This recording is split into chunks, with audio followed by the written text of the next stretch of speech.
Welcome to முத்துஸ் ஆரோக்கிய சமையல். நம்ம இன்னைக்கு என்ன பார்க்க போறோம்னா, நம்மக்கிட்ட இருக்க ஃப்ரெஷ் ஃப்ரூட்ஸை வச்சு ஸ்மூத்தி வந்து எப்படி செய்யறதுன்னு தாங்க பார்க்க போகிறோம். ஜூஸ்னால் நம்ம அந்த பழச்சாறை மட்டும்தான் எடுத்துக்குவோம். அதில் வந்து நார்ச்சத்து வந்து இருக்காதுங்க. இந்த ஸ்மூத்தியில் வந்து நம்ம ஃப்ரெஷ் ஃப்ரூட்ஸ் வந்து அப்படியே எடுத்துக்க போகிறோம். அதனால் வந்து இதில் நிறையவே நார்ச்சத்து நமக்கு வந்து கிடைக்குங்க.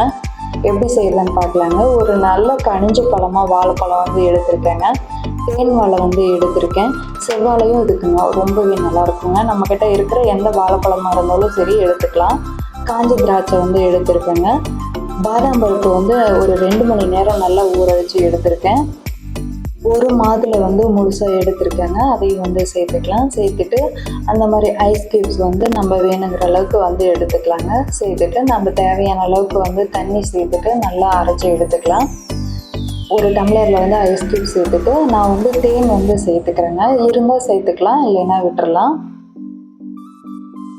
தேன் சேர்த்துக்கிட்டோம்னா அது ஒரு நல்ல டேஸ்ட்டை கொடுக்குங்க. நம்ம அரைச்ச ஜூஸை வந்து அதில் வந்து சேர்த்துக்கலாம். இப்போ நட்ஸு வந்து கார்னிஷ்காக தாங்க வந்து சேர்த்துருக்கேன். டூட்டி ஃப்ரூட்டி வந்து சேர்த்துருக்கேன். இது ஆப்ஷன் தாங்க, இருந்தால் சேர்த்துக்கலாம், இல்லைன்னா அப்படியே வந்து எடுத்துக்கலாங்க. ரொம்பவே டேஸ்ட்டாக இருக்கும். ரொம்பவே ஹெல்த்தியான ஒரு ரெசிபி தாங்க. ஒரு டைம் வந்து ட்ரை பண்ணி பாருங்கள். ரொம்பவே சூப்பராக இருக்கும். எல்லாருமே விரும்பி சாப்பிடுவோம். இப்போ தான் நம்ம சேனலை வந்து ஃபஸ்ட் டைம் பார்க்குறீங்கன்னா முத்துஸ் ஆரோக்கிய சமையலை வந்து லைக் பண்ணுங்கள், ஷேர் பண்ணுங்கள், சப்ஸ்கிரைப் பண்ணுங்கள். கூடவே பெல் ஐக்கானை வந்து ஆல்னு கொடுத்துட்டு கிளிக் பண்ணுங்கள். அப்போ தான் நான் போடுற எல்லா வீடியோஸும் உடனே உங்களுக்கு வந்து அப்டேட் ஆகும். ஹெல்த்தியாக சாப்பிடுங்க, ஹாப்பியாக இருங்க. தேங்க்ஸ் ஃபார் வாட்சிங்.